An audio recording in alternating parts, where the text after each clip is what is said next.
point in time, I know you and Charlamagne, like before you're about to be popping, now you're really on now. But I think between 2015, 2017, you had a podcast with Charlamagne, and he looked at you, and I remember this.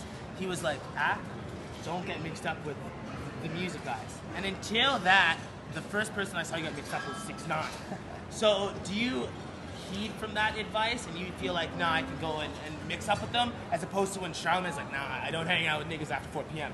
If that's his thing on his podcast, you know what I mean? So why did you cross that boundary and not take that advice? All right, well, here's the thing. And I'm glad you asked that question. No, 100%. I know. Because the advice that people give to you, they might not follow themselves. Yeah. And number one, first of all, everyone who's on in the music industry, they have more friends. They're friends with more rappers than I am.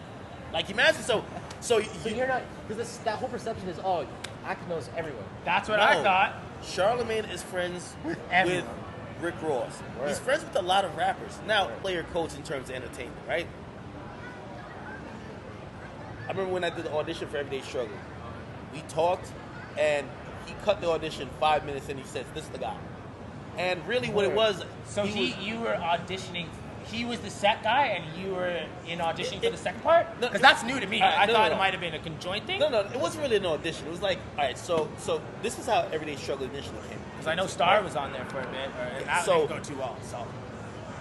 So it was Joe and Elliot Wilson that was supposed to do Everyday Struggle. Elliot Wilson was supposed to do it. Elliot Wilson. Word.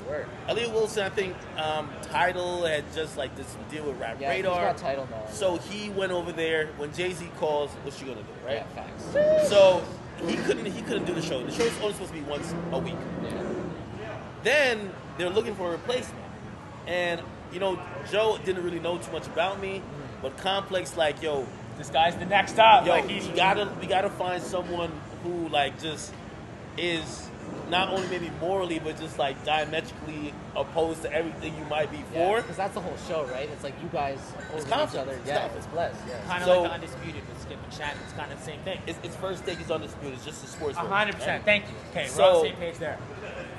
They bring me in, Joe is looking at me like, yo, who is this guy? Because he didn't even know how I looked. And they're like hyping him up like, yo, he has like millions of followers. He has this, and Joe's kind of looking like, who is this kind of guy? Like, he's looking like, okay, cool, but couldn't it work? Because you could have the followers, but once the lights come on, you can't talk about shit. It's not work. So anyway, they're like, yo, hey, listen, we want you to come do this thing, blah blah. You mind doing like a little like teaser thing? So like they're gonna do it regardless if that went well, but it's like, what work?